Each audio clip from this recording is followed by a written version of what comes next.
오늘 이 시간에는 사도신경의 고백, 나는 성령을 믿으며 라는 제목으로 말씀을 전하도록 하겠습니다. 이 사도신경에는 세 가지의 믿음을 고백하는 것입니다. 그 세 가지가, 첫 번째가 바로 성부 하나님, 두 번째 성자 하나님, 세 번째 성령 하나님에 대한 고백이 바로 이 사도신경에 대한 이 믿음의 고백입니다. 그래서 이 사도신경은 12문항으로 되어 있습니다. 그래서 첫 번째 문항이 바로 성부 하나님께 관한 고백입니다. 천지를 지으신 하나님을 내가 믿습니다. 그리고 두 번째부터 일곱 번째는 바로 성자 하나님, 즉 예수 그리스도에 관한 고백이 바로 두 번째부터 일곱 번째 문항입니다. 그리고 세 번째, 바로 오늘부터 다루게 될 이 성령을 믿사오며 부터 12번째까지 영원히 사는 것을 믿사옵나이다 까지가 바로 성령 하나님께 대한 고백입니다. 그러니까 성령을 믿사오며 안에는 거룩한 공회, 성도가 서로 교통하는 것, 그리고 죄를 사여 주시는 것, 그리고 몸이 다시 사는 것, 영원히 사는 것을 믿는다는 고백이 다 들어가 있는 것입니다. 그러므로 이 성령을 통해서 이 공교회가 세워지는 겁니다. 그러니까 성령을 통해서 새로운 공동체가 바로 교회입니다. 그리고 성령을 통해서 죄를 사해 주심을 통해 우리가 새로운 관계가 형성되는 것이 바로 성령을 믿사오며 이 고백 안에 있는 겁니다. 그리고 성령을 통해서 우리 몸이 다시 사는 것입니다. 이 부활, 이걸 통해서 새로운 존재가 되는 것이 바로 성령을 믿사오며 고백 안에 있습니다. 그리고 마지막, 영원히 사는 것을 믿습니다. 영생을 믿는다는 것은 바로 우리가 새로운 성취가 된다는 것을 말하고 있습니다. 그래서 이 사도신경을 통해서 성부, 성자, 이 성령에 대한 그 존재와 그 사역에 대해서 우리가 믿음으로 고백하고 있다면 그것은 다 성령으로 인해서 고백되게 되는 것입니다. 그러므로 여러분들은 이 성령에 대해서 얼마나 많이 알고 계십니까? 성령님은 어떤 분이십니까? 여러분들은 이 성령님에 대해서 어떻게 이야기하실 수 있으시겠습니까? 우리는 이 성령에 대해서 약간의 그릇된 오해와 믿음을 가지고 있는 것 같습니다. 우리가 이 성령을 이야기할 때 대부분 성령의 역사, 어떤 성령의 충만함을 이야기하는데 그것은 주로 이 감정적인 측면에서만 우리가 생각하는 경향이 있는 것 같습니다. 기도를 통해서 어떤 신비한 황홀경을 경험했거나, 또 기도를 통해서 어떤 환상을 보거나, 또 기도를 통해서 또 예언을 하고 또 방언을 말하고 어떤 치유 사역을 경험했을 때 우리는 성령의 역사를 경험했다, 성령의 충만함을 얻었다, 이렇게 이야기합니다. 물론 성령님께서 하시는 일이 맞습니다. 그러나 그것은 부차적인 일에 불과합니다. 그러나 우리는 대부분 성령에 대해서 말할 때는 이런 어떤 감정적인 면, 어떤 뜨거운 면을 우리가 그것에만 얘기하는 경향이 좀 있습니다. 그렇다면 우리는 먼저 성령님은 어떤 분인가 이야기할 때 가장 먼저 기억해야 될 것이 무엇이겠습니까? 그것은 바로 성령님은 인격적인 분이시라는 겁니다. 그러니까 여러분, 인격적이라는 그 뜻이 어떤 의미가 있습니까? 그것은 바로 지성과 감정과 의지를 갖고 있을 때 우리가 인격적이다, 이렇게 이야기합니다. 그래서 성경은 이 성령님에 대해서 어떤 지적인 활동, 감정적인 활동, 의지적인 활동, 이렇게 어떤 인격적인 면에 대해서 성경 우리에게 자세히 소개하고 있습니다. 첫 번째로 살펴볼 것이 바로 성령님의 지적인 활동인데요. 고린도전서 2장 11절의 말씀입니다. 사람의 일을 사람의 속에 있는 영 외에 누가 알리오? 이와 같이 하나님의 일도 하나님의 영 외에는 아무도 알지 못하느니라. 이 사도 바울은 성령께서 하나님의 모든 사정을 알고 계신다고 말씀하고 있습니다. 또 사도행전 5장에 보면은 베드로가 아나니아 삽비라의 그 성령을 속이는 일에 대해서 책망을 하는 일이 나오죠. 그러니까 사람들이 성령을 속일 수 없는 이유는 성령께서 우리의 마음을 알고 이미 계시기 때문입니다. 또 성령은 무슨 일을 하십니까? 바로 감정적인 활동을 한다는 겁니다. 에베소서 4장 30절 말씀입니다. 하나님의 성령을 근심하게 하지 말라. 그 안에서 너희가 구원의 날까지 인치심을 받았느니라. 한 구절 더 보면요, 로마서 8장 26절입니다. 이와 같이 성령도 우리의 연약함을 도우시나니 우리는 마땅히 기도할 바를 알지 못하나 오직 성령이 말할 수 없는 탄식으로 우리를 위하여 친히 간구하시느니라. 성령께서는 우리를 바라보시면서 근심하기도 하시고 또 탄식하는 분이기도 합니다. 이것이 바로 성령의 감정적인 활동에 속하는 겁니다. 마지막으로 이 성령께서는 의지적인 활동을 하시는데요. 고린도전서 12장 11절 말씀입니다. 이 모든 일은 같은 한 성령이 행하사 그의 뜻대로 각 사람에게 나누어 주시는 것이니라. 성령께서 성령의 은사를 자신의 뜻대로 자신의 의지대로 각 성도들에게 나누어 주신다고 말씀하고 있습니다. 그러니까 우리는 그러므로 성령이 어떤 감정적인 부분만 얘기할 것이 아니라 우리는 성령을 어떤 지적, 또 감정적, 의지적인 어떤 인격적인 분으로 우리는 이해해야 합니다. 그런데 간혹 성령님을 인격적인 분으로 생각하기보다는 우리 마음대로 이용할 수 있는 어떤 힘처럼 생각합니다. 그래서 어떤 사람들은 어떤 신비하고 어떤 강력한 능력을 얻기 위해서 성령을 간구하기도 합니다. 또 어떤 분들은 성령의 충만함을 마치 자신의 능력처럼 보여주는 도구처럼 사용하는 분들도 있습니다. 제가 미국에 오기 전에 한 1년 정도를 제가 기도원 생활을 좀 했습니다. 기도원 생활하면서 제가 정말 많은 것을 보고 경험하게 되었는데, 제가 있는 그 기도원에는 아주 한국에서 난다긴다 하시는 부흥 강사님들만 오셨습니다. 그래서 일주일 동안 집회를 하시는데 대부분 소개할 때 어떻게 소개하냐면, 이번에 오시는 강사님은 정말 성령의 능력을 갖고 계시는 분이고 성령의 충만함을 가지고 은사를 베푸시고 예언도 하시고 치유도 하시는 분이라고, 그러니까 많이 오시라고 이렇게 강조합니다. 그래서 그분들이 이제 주로 오셔서 이제 하는 내용이 뭐냐면 대부분 다 성령에 관한 내용을 이제 설교하십니다. 그러면 자연스럽게 방금 말씀드렸던 어떤 간증들이 다 치유 사역, 예언 사역 이런 것들을 하시죠. 그래서 제가 기억나는 거는 제가 있는 기도원에서는 이 방석을 깔고 모두가 앉아 있습니다. 그래서 무릎 꿇고 기도하기도 하고 여러 가지 모양으로 기도를 하는데, 어떤 강사님이 오셨는데 오늘은 제가 특별히 여러분들에게 성령의 충만함을 제가 전해드리겠다고, 성령의 충만함을 원하시는 분은 다 자리에서 일어나라고 이렇게 말씀하셨습니다. 그러면서 기도하시면서 갑자기 한 손을 이렇게 확 휘저으시면서 불 받아라 이렇게 얘기하신 거예요. 근데 정말 순식간에 앞에서부터 뒤까지 도미노처럼 사람들이 후두두둑 쓰러지기 시작하는 겁니다. 저는 그때 너무 충격을 받았죠. 아무리 제가 성경을 살펴봐도 죽은 자를 살리시는 하나님은 제가 봤어도 멀쩡히 살아있는 사람을 마치 성령의 장풍을 이용해서 넘어뜨리는 것은 성경에도 볼 수 없는 일이었습니다. 또 한 가지 또 기억나는 것은, 저희가 이렇게 방석을 깔고 앉아있는데 어떤 한 부흥 강사님은 위아래가 다 하얀 양복을 입고 오십니다.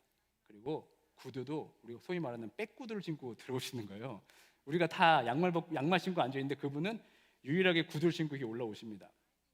이분의 특징은 뭐냐면 특별히 눈을 잘 고치는 은사가 있다고 말씀하시는 겁니다. 그래서 자신한테 기도를 받으면, 안수를 받으면 이 눈이 안 보이던 눈이 잘 보인다고, 안경을 쓰던 사람도 안경을 벌 수 있다고 이렇게 얘기하시는 거예요. 그러니까 사람들이 줄을 길게 쭉 씁니다. 제가 그 광경을 자세히 지켜봤습니다. 그래서 한 사람씩 나오면은 이분이 특이하게 어떻게 고치시냐면, 자기도 예수님처럼 소경을 고치듯이 손에 침을 뱉어서 안 보이는 사람 눈을 비빕니다. 이렇게 막 비비고 마이크를 갖다 대면서 보여 안 보여 이렇게 물어보시는 거예요. 한번 생각해 보십시오. 한 앞에는 회중들이 300~400명 앉아 있는데 정말 보이지 않는다고 해서 보이지 않는다고 얘기할 수 있는 분이 과연 몇이나 있겠습니까? 그래서 긴가민가 이렇게 좀 뜸들이면 다시 재차 마이크를 대고 보여 안 보여 이렇게 또 물어봅니다. 그러면 그 사람이 이제 보이는 것 같아요. 할렐루야 박수 이렇게 이제 하는데, 제가 그거 가만히 보면서 생각해 본 겁니다. 여러분, 이 눈을 비비면요 잘 보이는데 사실 잘 안 보입니다. 그리고 비비고 나서 한참 있으면 눈이 회복되니까 보이는 것처럼 되는 거예요. 제가 볼 때는 그런 현상 같은데 그런 막 성령의 능력이 있다면서 이야기를 하시는 걸 제가 봤습니다.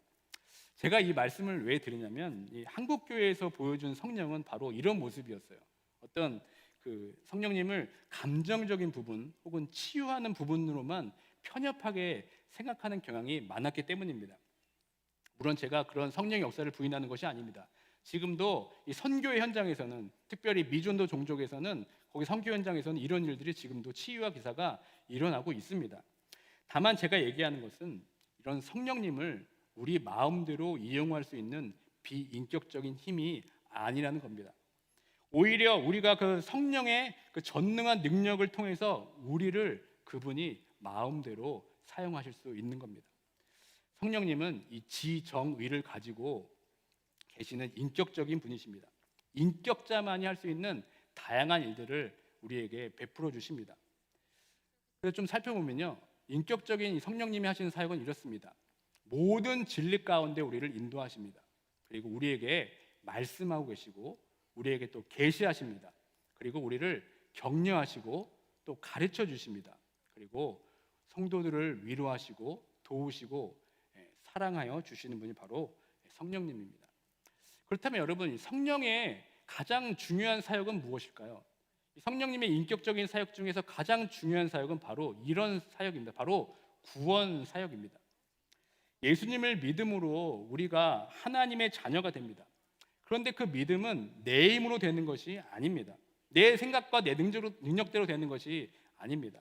성령님이 우리 안에 들어주셔서 비로소 우리가 믿음으로 고백할 수 있게 되는 것입니다. 성령님이 우리 마음의 문을 열어주셔야 우리가 예수 그리스도를 주라 고백할 수 있게 됩니다. 이에 대한 말씀이 바로 고린도전서 12장 3절의 말씀입니다. 다 같이 한번 읽어보도록 하겠습니다. 시작. 그러므로 내가 너에게 알리노니 하나님의 영으로 말하는 자는 누구든지 예수를 저주할 자라 하지 아니하고 또 성령으로 아니하고는 누구든지 예수를 주시라 할 수 없느니라. 아멘. 제가 유학 시절 샌디에고에서 유학을 시절 보냈습니다. 그때 제가 그 샌디에고의 작은 교회를 섬겼는데요. 때마침 그때 한국에서 두 여자 청년이 저희 교회를 방문하게 되었습니다. 근데 좀 이야기를 해보니까 한국에서도 신앙생활을 하지 않은 쉽게 얘기하면 초짜 신앙인이었어요. 그래서 제가 그 두 청년을 데리고 4주 동안 성경 공부를 시작했습니다. 성경 공부의 목적은 예수 그리스도를 소개하고 이 청년들이 예수 그리스도를 이제 복음을 받아들이고 자신의 구주로 영접하는 그런 과정이었습니다. 4주 동안 1대1로 따로따로 만나서 제가 4주 동안 공부를 진행했는데 맨 마지막 시간이 무엇이냐면 바로 이 영접 기도문을 제가 읽고 그 청년이 따라하면서 자신의 구주라고 고백하는 어떤 마지막 시간이 있었습니다. 그래서 예수 그리스도의 영접을 확인하는 시간이 있었는데 제가 영접 기도문을 한번 제가 여러분들께 소개합니다. 한번 제가 한 문장 하면 여러분께서 바로 따라하시고 하면서 여러분의 구원의 그 옛 추억들을 다시 한번 살려보시길 바랍니다. 내용은 이렇습니다. 주 예수님, 나는 내가 죄인인 것을 시인합니다. 나는 당신과 관계없이 제 마음대로 살아왔습니다. 나의 죄를 위해 돌아가심을 감사합니다. 이제 내 삶에 들어오셔서 나의 구주와 주인이 되옵소서. 예수님 이름으로 기도합니다. 아멘. 이게 마지막 영접하는 기도문이었습니다. 한 청년은 아무 문제 없이 순조롭게 잘 따라왔습니다.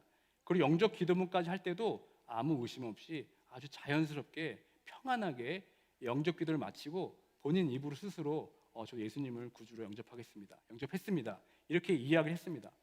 저는 그 당시 되게 처음 겪는 어떤 느낌, 어떤 감정을 경험했는데 제가 그때 그 샌디에고의 작은 그 커뮤니티 칼리지 도서관의 유리방에서 공부를 했는데 그 작은 방에 정말 성령의 임재가 가득함을 제가 처음으로 경험했습니다. 정말 그 작은 방에 성령의 충만함이 있다는 것을 보았습니다. 지금까지도 뭐 열정적이고 막 부르짖으면서 성령님을 경험했다면 그때는 정말 그 조용한 방에 정말 그 따스한 성령님을 경험하게 할 수 있는 아주 중요한 제 인생의 중요한 시간이었습니다. 근데 그 반대로 한 청년이 있었는데 이 청년은 정말 성격도 쾌활합니다. 그리고 뭐 성경을 얼마나 재밌게 하는지 몰라요. 제가 말하는 대로 뭐 다 따라하고 그래서 제가 앞에 말한 이 청년보다 이 청년이 사실은 이 구원에 훨씬 더 쉽게 접근할 줄 알았습니다. 그래서 마찬가지로 4주간의 과정을 마치고 마지막에 영접 기도문을 제가 똑같이 했습니다. 주 예수님, 나는 내가 죄인인 것을 시인합니다. 마지막에 이제 내 삶에 들어오셔서 나의 구주와 주인이 되옵소서 고백하는데 이 청년이 마지막 문장을 따라하지 않는 겁니다. 그래서 제가 왜 그러냐 물어봤더니 저 못하겠다고, 저 안 할게요. 갑자기 거기서 그러는 거예요. 제가 순간 너무 당황했죠. 그렇지만 이 강요할 수 없는 문제 아닙니까? 그래서 좀 더 시간을 가지고 기도하면서 우리가 생각해 보자 하면서 그 시간을 마쳤습니다. 제가 집에 돌아오면서 과연 이 아이가 왜 예수님을 구주로 영접하지 않았을까, 이런 생각도 들었고, 또 한편으로는 내가 너한테 드린 노력과 시간과 정성이 얼마인데 어떻게 나한테 이럴 수 있냐, 이런 배신감도 들더라고요. 그러나 가장 중요한 깨달음은 무엇입니까? 방금 제가 고린도전서 12장 3절에서 읽은 것처럼 그 성령의 역사가 아니면은 우리는 예수 그리스도를 주라 신할 수 없다는 겁니다. 그 내 힘으로 되는 것도 아니고 강요한다고 되는 것도 아니라는 겁니다. 성령께서 유일하게 우리의 마음의 문을 열어주셔야 우리는 예수 그리스도를 주라 시인할 수 있는 겁니다. 나중에 이제 그 청년 소식을 들었는데 한국에 가서 결혼도 하고 애도 잘 낳고 신앙생활 잘하고 있다는 소식을 들어서 얼마나 감사한지 모르겠습니다. 그러므로 우리가 이제 사도신경을 고백한다는 건요, 성령님이 우리 안에 있기 때문에 우리가 고백할 수 있는 겁니다. 하나님께서 이 세상을 창조하셨다는 것, 그리고 예수 그리스도께서 성령으로 잉태되셔서 십자가에 달려 죽으시고 부활하시고 승천하셔서 하늘 보좌에 앉으셔서 이 세상을 통치하셨다가 다시 이 세상에 오셔서 심판하신다는 그 내용을 우리가 고백할 수 있는 것은 우리 안에 그 성령이 내주하고 있기 때문에 우리가 고백할 수 있는 겁니다. 그래서 우리가 사도신경을 믿음으로 고백할 수 있다는 것은 우리 안에 이 성령이 있다는 것을 여러분 믿으시길 바랍니다. 우리가 사도신경을 고백하는 그 시간은요, 아주 거룩한 시간입니다. 성령의 임재와 충만함을 경험할 수 있는 시간입니다. 우리가 주일마다 함께 일어나서 사도신경을 고백할 때 기계적으로 입술만 움직여서 고백하는 것이 아니라 우리의 마음과 정말 정성과 힘을 다하여 이 사도신경을 믿음으로 고백할 때 그때야말로 성령께서 가장 기뻐하시는 시간이 아닐까 저는 생각합니다. 그래서 성령께서 온전히 기뻐하시는 그 시간이라는 것을 여러분이 기억하시고 앞으로 계속 고백하실 때마다 정말 믿음으로 고백할 수 있는 모두가 되길 주님의 이름으로 축원드립니다. 성령을 믿는다는 것은 무엇보다 하나님을 사랑할 때 우리가 고백하게 됩니다. 하나님을 사랑하지 않는데 그 성령을 고백한다는 것은, 성령의 역사와 또 성령의 충만함을 원한다는 것은요, 성령을 인격적으로 믿지 않는다는 증거입니다. 왜냐하면 하나님은 인격적인 분이시고 또 무엇보다 사랑이 충만하신 분이시기 때문입니다. 성부, 성자, 성령의 관계는요, 정말 그 누구도 깰 수 없는 이 사랑의 관계로 되어 있습니다. 이 삼위 하나님의 관계는 사랑으로 서로 사귐의 관계 속에 맺어져 있는 겁니다. 그래서 우리가 구원받았다는 것은 그 삼위 하나님의 그 사랑의 관계로 우리가 초대되어지는 겁니다. 그 역할을 누가 하냐? 바로 성령께서 우리를 하나님의 그 사랑 안으로 초청하시는 겁니다. 다 같이 로마서 5장 5절을 읽어보도록 하겠습니다. 시작. 소망이 우리를 부끄럽게 하지 아니함은 우리에게 주신 성령으로 말미암아 하나님의 사랑이 우리 마음에 부은 바 됨이니. 그러니까 성령을 믿는다는 것은 그 성령으로 인해서 하나님의 사랑이 우리 마음에 충만하게 부어지는 겁니다. 우리가 열정적으로 주님을 부르고 우리가 소리내어 기도한다고 우리 마음이 뜨거워지는 것이 아닙니다. 바로 성령께서 우리 마음에 하나님의 사랑을 부어주실 때 우리 마음이 뜨거워지는 것입니다. 그래서 그 성령이 풍성하게 우리 마음에 뜨거워지게 하고 사랑에 충만하게 되면 나타나는 현상이 무엇입니까? 바로 성령의 열매를 맺게 되는 것입니다. 우리 성령의 9가지 열매 우리 다 같이 한번 봉독하도록 하겠습니다. 시작. 오직 성령의 열매는 사랑과 희락과 화평과 오래 참음과 자비와 양성과 충성과 온유와 절제니 이 같은 것을 금지할 법이 없느니라. 아멘. 성령을 믿는다는 것은 우리 안에 하나님의 사랑이 충만해짐과 동시에 성령의 열매가 맺어지는 것을 말합니다. 여러분 가운데 성령의 열매가 잘 맺어지고 계십니까? 성령을 믿음으로써 이 열매가 우리 삶에 풍성하게 맺어져야 합니다. 그래서 성령의 열매 중에 가장 먼저 나오는 열매가 무엇입니까? 바로 사랑입니다. 이 사랑은 받는 것보다 주는 것입니다. 열매를 한번 생각해 보시길 바랍니다. 열매는 자기 스스로를 위해 존재하고 있지 않습니다. 열매는 자기 스스로 그 열매를 먹지 못합니다. 100% 남에게 주는 것이 바로 열매입니다. 누군가의 필요를 채워주고 아낌없이 주는 것이 바로 열매입니다. 그 열매가 우리 삶에 풍성하게 채워질 때, 맺어질 때 하나님의 사랑으로 충만해지고 하나님을 사랑하고 이웃을 사랑하게 되는 겁니다. 그래서 하나님을 사랑하고 이웃을 사랑하기 위해 하나님께서 주시는 선물이 있습니다. 그것이 바로 성령의 은사입니다. 이 모든 일은 같은 한 성령이 행하사 그의 뜻대로 각 사람에게 나눠주는 것이니라. 성령께서 주시는 은사는 하나님 사랑과 이웃 사랑을 위해 우리에게 주시는 선물입니다. 하나님께서 주신 직분과 사역을 잘 감당하라고 주시는 선물이죠. 이 성령의 은사는 말씀한 대로 각 사람에게, 모든 사람에게 주어지는 것입니다. 개인과 공동체의 유익을 위해 줍니다. 그러므로 성령을 받는 우리들은 선한 청지기의 마음을 품고 그 은사를 내 마음대로 사용하는 것이 아니라 하나님과 교회와 이 세상을 위해 사용해야 합니다. 그리고 더 나아가 우리가 성령을 믿는다는 것은 바로 예수 그리스도의 성령의 증인이 되는 것입니다. 다 같이 한번 봉독하도록 하겠습니다. 시작. 오직 성령이 너에게 임하시면 너희가 권능을 받고 예루살렘과 온 유대와 사마리아 땅끝까지 이르러 내 증인이 되리라 하시니라. 아멘. 우리가 성령을 믿는 것은 바로 이 성령의 증인, 예수 그리스도의 증인으로 살아가는 겁니다. 먼저는 성령을 통하여서 내가 예수 그리스도를 믿게 되고, 그리고 그 믿음을 통하여서 그리스도의 향기가 우리 삶에 풍성하게 피어나면서, 그리고 결국은 성령의 은사와 열매를 가지고 우리는 예수 그리스도의 증인으로서 이 세상을 섬기게 됩니다. 그러므로 성령을 믿는다는 것은 이 개인적인 구원의 확신으로 끝나는 것이 아닙니다. 방금 말씀대로 성령의 열매와 은사를 통하여서 이 세상을 섬기고 예수 그리스도의 증인으로 살아가는 것이 바로 이 성령을 믿는다는 고백 위에 있는 것입니다. 말씀을 맺겠습니다. 이 성령은 이 신자와 그리스도를 인격적으로 연결해 주는 끈입니다. 그 성령을 통해 가장 대표되는 확실한 표적은 바로 그리스도를 믿게 하는 겁니다. 그리고 그 믿음으로 말미암아 그 하나님의 은혜의 사랑에 반응하고 감격하고 하나님의 그 영원한 사랑에 동참하는 것이 바로 성령의 어떤 확실한 표적이며 증거입니다.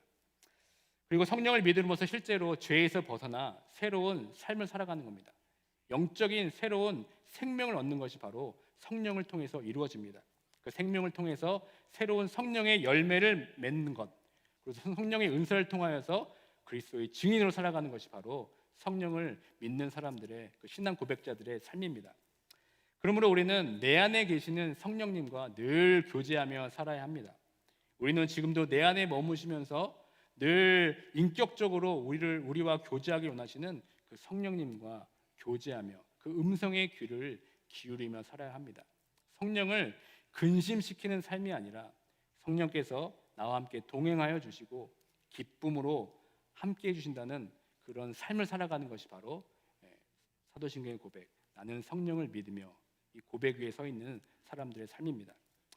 오늘 이 사도신경 이 고백, 나는 성령을 믿으며, 이 고백을 통하여서 다시 한번 인격적인 성령님을 다시 한번 경험하시는 모두가 되길 주님의 이름으로 축원드립니다. 그리고 내 개인의 구원에 만족하는 것으로 끝나는 것이 아니라 이 고백을 통하여서 성령의 은사와 또 열매를 통해 그리스도의 증인으로서 하나님을 사랑하고 이웃을 사랑할 수 있는 모두가 되길 주님의 이름으로 축원드립니다. 아멘.